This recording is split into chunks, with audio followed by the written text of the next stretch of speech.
Ladies and gentlemen, we often move through life believing our choices are private, our actions insignificant, our presence unnoticed. But what if that wasn't true? What if, without realizing it, you are the one someone is silently depending on? This moment isn't just about personal goals. It's about responsibility, influence, and quiet leadership. This message is not about pressure, it's about possibility.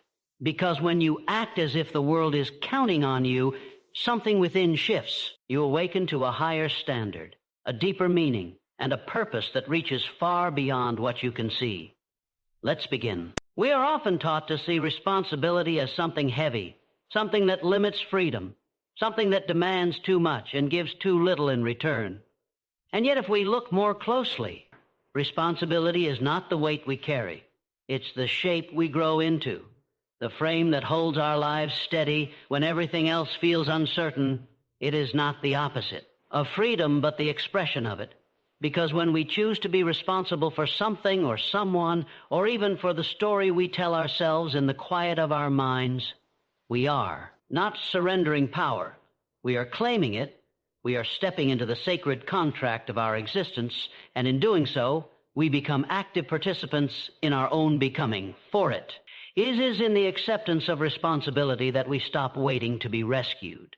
We stop blaming our parents, our pasts, our partners, the economy, or the universe for what we feel we lack, and instead we begin the slow and courageous work of asking, what is mine to do? What is mine to heal? What is mine to repair? What is mine to offer? And this isn't always a glamorous question. In fact, it's often humbling, often uncomfortable, because real responsibility begins where excuses end. And yet, there is something beautiful in that raw, unfiltered space where we realize that we are not just here to consume or to escape or to achieve accolades, but to contribute, to nurture, to lead, even when no one is watching, even when the applause never comes.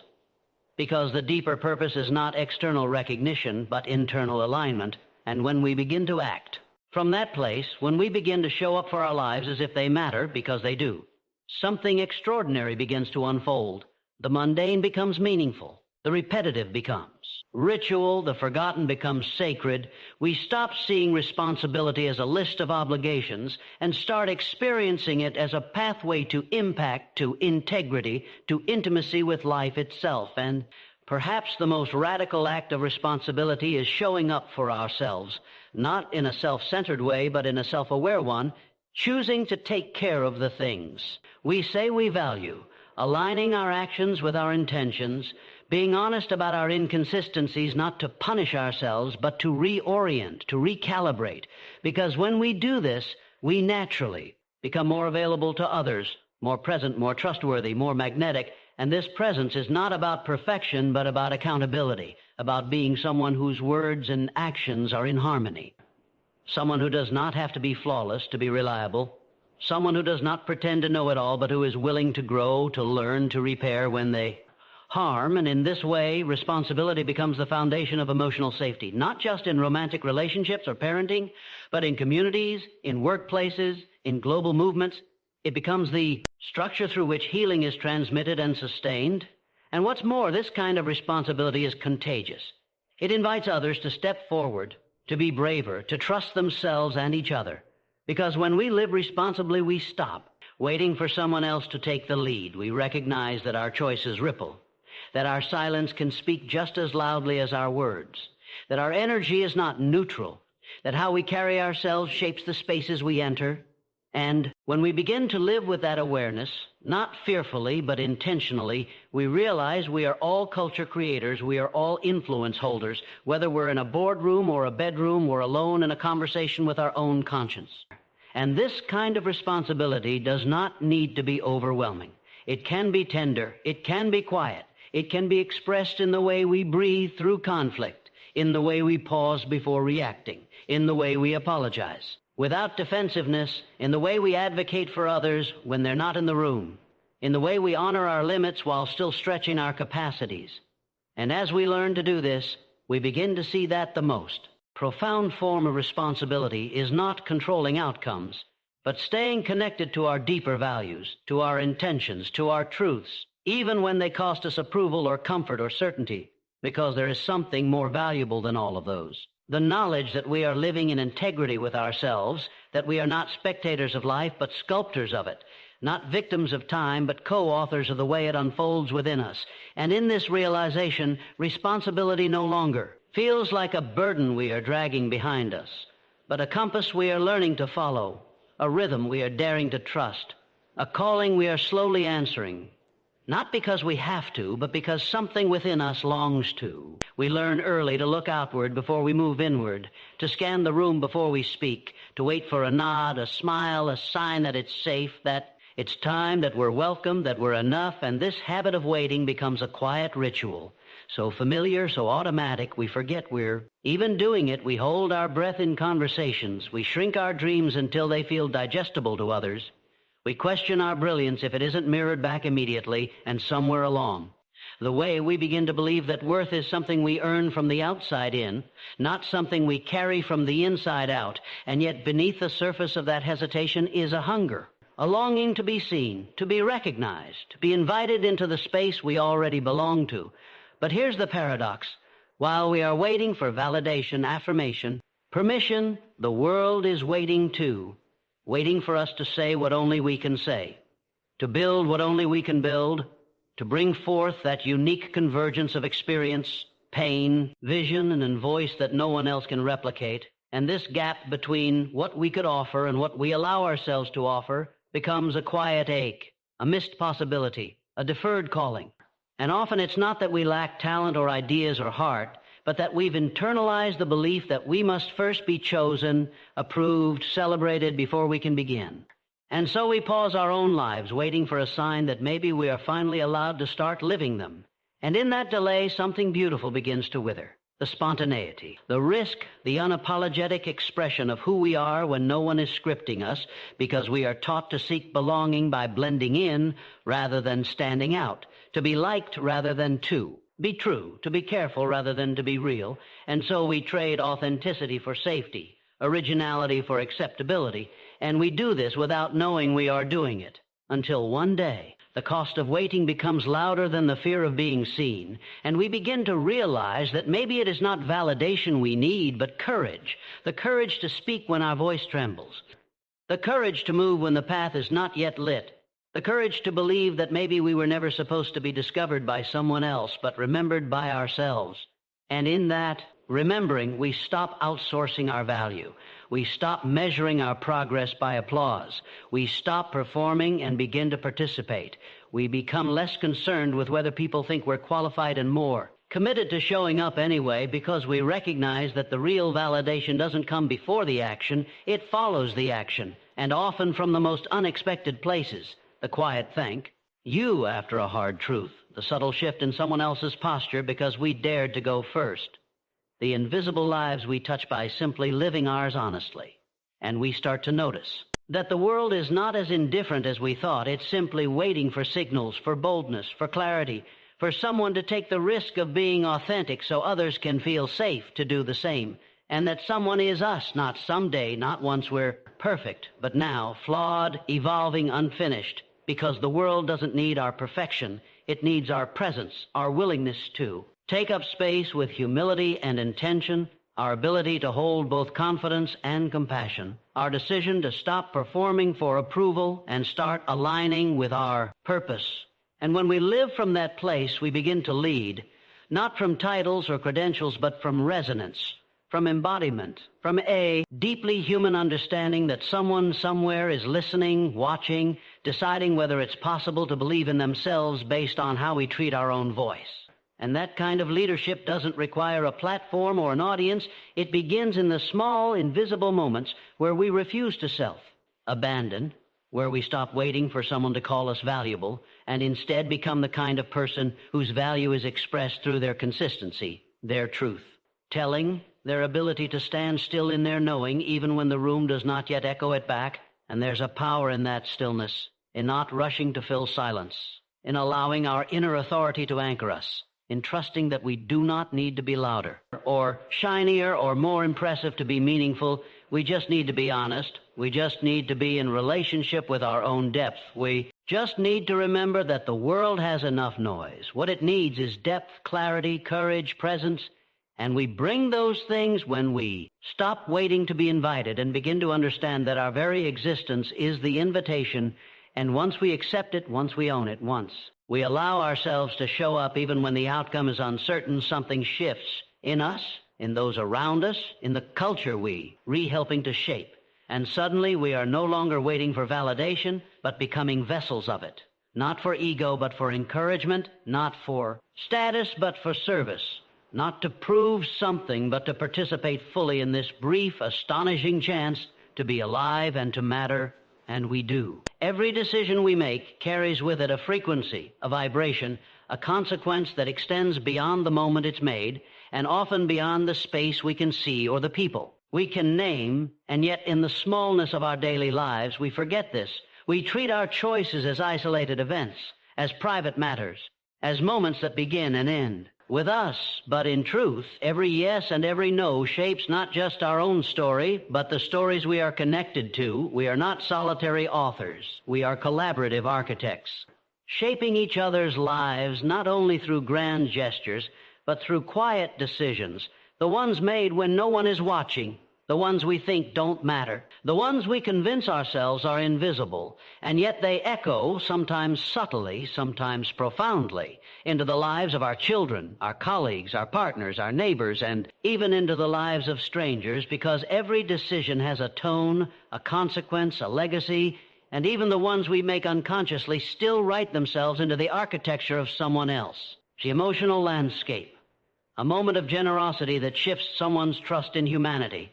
A careless word that hardens someone's belief about their worth. A moment of self-restraint that breaks a generational cycle. And we carry this kind of power, whether we acknowledge it or not. We are always influencing. The only question is how, and yet so often we move through life with blinders on, focused only on outcomes we can measure, only on responses we can see, forgetting that the most powerful impact is often invisible at the time it happens, not because it's insignificant, but because it's deeply embedded, because it changes something internal. And internal shifts are quiet. Internal shifts don't always applaud, but they accumulate, they build, they guide future decisions. And when you begin to live with the awareness that your decisions ripple outward, something inside recalibrates, you become more attuned to how you speak, more careful with how you leave a room, more thoughtful about how you show up, not from a place of anxiety or perfectionism, but from responsibility, from reverence, from an understanding that you are not just living your life, you are shaping a culture, you are modeling possibilities, you are extending or withholding safety, and often the people most impacted by your decisions will never tell you. They may not have the words, the access, or even the realization that something in them shifted because of something in you, and yet the ripple exists. It travels through tone, through energy, through timing, and this is why awareness is not a luxury. It's a form of ethical living. It's a practice of honoring that we are never neutral, never irrelevant, never truly unseen, even when we feel invisible, because the way you choose to handle disappointment, the way you speak about someone who isn't present, the way you respond when you are under pressure, all of these become templates for others, especially for those who trust you, who love you, who learn from you without even knowing they are learning. And so your boundaries teach others how to protect themselves. Your self-compassion gives others permission to soften toward themselves. Your courage to speak up helps someone else find their own voice. And likewise, your indifference, your avoidance, your disconnection can reinforce patterns of silence and doubt and fear. And when we begin to see this not as a burden, but as a privilege, a sacred responsibility, we stop underestimating our influence. We stop treating our lives like rehearsal and start understanding that we are already on stage, already in motion, already shaping the emotional weather around us. And that means our choices are not just personal. They are relational, communal, sometimes even generational. And this isn't always about being serious or self-sacrificing. Sometimes it's about being playful, spontaneous, willing to disrupt the script that someone else is stuck in. Because even joy ripples, even presence ripples. Even the decision to listen deeply instead of interrupting can ripple into someone else's experience of being valued. And perhaps the most profound ripples come from the choices we make in solitude, the ones we make when no one is evaluating. Us, when we decide to keep a promise to ourselves, to get up and try again, to stay with the discomfort instead of numbing. It to forgive without a guarantee of apology, to love without needing control, to let go of something we've outgrown even though it still fits the image others have of us, and these quiet, private decisions don't come with fanfare, but they form the foundation of a life that touches others in ways we will never fully grasp. And it is this kind of living, the conscious kind, that becomes legacy, not through wealth or fame or recognition, but through impact, through resonance, through the small but significant ways we become part of the thread in someone else's healing. And so we begin to ask better questions. Not just what do I want, but what do I want to leave behind in this moment? Not just how will this affect me, but how will this affect those who come after me, those who are watching, those who believe in me, those who fear becoming me? And in asking these questions, we become more honest, more intentional, more awake. We begin to live not from reaction, but from alignment, from stewardship of our influence. And in doing so, we become bridges between fear and safety, between silence and truth, between surviving and belonging, and all of this because we began to understand that every decision, even the smallest one, carries with it a ripple that extends further than we. No, further than we see, further than we will ever be able to measure, and yet it matters. Deeply, unforgettably, inevitably, and it continues long after we think it ends. It's so easy to forget how visible we are, not because we're always being watched, but because we're always being felt. Because even in silence, we are communicating something in our posture, in our choices, in our reactions, in the energy we bring into a room. And what we forget is that in our ordinary movements, someone else might be experiencing something extraordinary. We think we are living quietly, tucked away in the privacy of our own routine, our own battles, our own fears. But to someone else, we may be the first person who showed them what dignity looks like under pressure, what grace looks like in grief, what strength looks like when it's soft instead of loud, and we don't always get to know who that person is. We don't always get to see the fruits of what we've modeled. We don't always get the affirmation of being someone's example. But just because the feedback loop is quiet doesn't mean it isn't real. And in fact, most transformation doesn't come with applause. It comes with stillness, with private moments of reflection that are born out of witnessing someone else's courage, someone else's self-respect, someone else's refusal to give up or give in or give less than they are capable of. And you may think you are just one person in the background, but to someone, you are the foreground, the focal point, the reason they decided not to settle, or the reason they decided to rest, or the reason they realized they were allowed to want more, because human beings don't change in isolation. We change in connection, and whether we mean to or not, we are constantly offering examples of what is possible. And when you choose to live with integrity, when you choose to heal instead of project, to listen instead of defend, to stay present instead of disappearing, that choice becomes a map for someone else. And not because you're perfect or enlightened or because you have all the answers, but because you are trying, because you are showing up in a world that gives 1,000 reasons not to, because you are choosing not to make your wounds the reason you wound others. And that kind of quiet courage becomes a turning point, not only in your life, but in someone else's. Someone who sees themselves in you and thinks, if they can do that, maybe I can too. And so often, we underestimate the power of our small acts. The text we send, the apology we offer, the boundary we hold, the story we share, and yet these seemingly small moments can become the hinge upon which someone else's life begins to turn. And sometimes the moment is not what we say, but what we don't say, not what we do, but what we refuse to repeat. Sometimes being someone's inspiration is less about shining and more about stopping the pattern, ending the cycle, being the first one in the room to admit they don't know, being the first one to say I was wrong and mean it. And in that honesty, we become a kind of mirror, not one that flatters, but one that reflects truth. And truth is the most generous gift we can give because it gives people a reference point inside themselves, a place to return to when the world confuses them. And we become that point of reference not by being flawless, but by being real, by being human in a way that's not performative, but rooted. And in that rootedness, others begin to see what it means to stand, not perfectly still, but steadily enough that others can orient themselves because people are watching us all the time, not in a paranoid way, but in a deeply human way. We're all looking for models, all looking for signs, all wondering whether we're alone in what we feel. And so when you share your journey, when you keep going, when you hold yourself to a higher standard, not out of ego but out of care, you become a possibility that wasn't visible before. And no one may tell you this. No one may say you changed me or you woke something up in me, but that doesn't make it any less true. And part of the work of being human is learning to live with the mystery of our impact, trusting that it matters even when it's not confirmed, knowing that inspiration doesn't always look like admiration. Sometimes it looks like quiet recalibration, like someone going home and thinking differently, like someone setting a boundary they've never had the courage to set, like someone grieving a little softer because they saw you do it with tenderness, like someone picking up the pieces of their own life because they watched you do it without shame. And this is how change happens, slowly, relationally, invisibly at first, but undeniably. And you become the spark, not because you tried to be, but because you were willing to be yourself out loud, willing to be imperfect and responsible and generous and clear, willing to not hide your growth behind closed doors, willing to admit that becoming is not something we finish, it's something we live. And by living it honestly, you become a point of contact with something real, something others are starving for in a world full of noise and pretense and image, and whether you ever see the results or not, you are part of someone. This moment of clarity, someone's reason to believe in love again, someone's evidence that pain can be survived, someone's quiet reason for not giving up.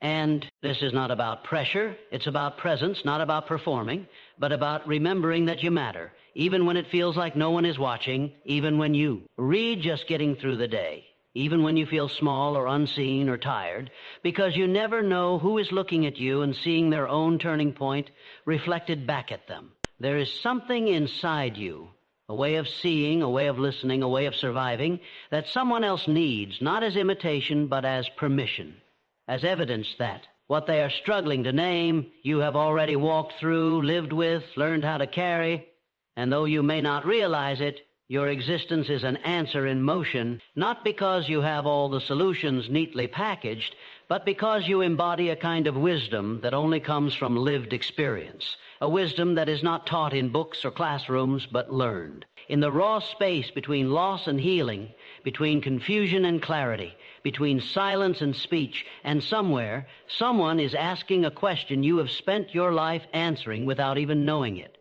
Asking how to keep going when it all falls apart, how to trust again after betrayal, how to start over without a map, how to love themselves without condition, how to belong without performing, and they are praying not necessarily with words or religion, but with longing, with the ache of not knowing how to move forward, with the quiet desperation that comes when you have tried everything and nothing has worked. And what they are looking for is not someone perfect, not someone polished or untouchable, but someone real, someone who has stumbled and stood again, someone who has cried and stayed open, someone who knows what it's like to carry questions that don't have easy answers, and this is where your life becomes the answer. Not because you've solved everything, but because you've lived through enough to speak truthfully, to hold space, to make the invisible visible. And the irony is that the parts of your story you've been most ashamed of, the chapters you wanted to skip or hide, are often the very pieces that hold the medicine, the exact shape of compassion or clarity someone else has been trying to find.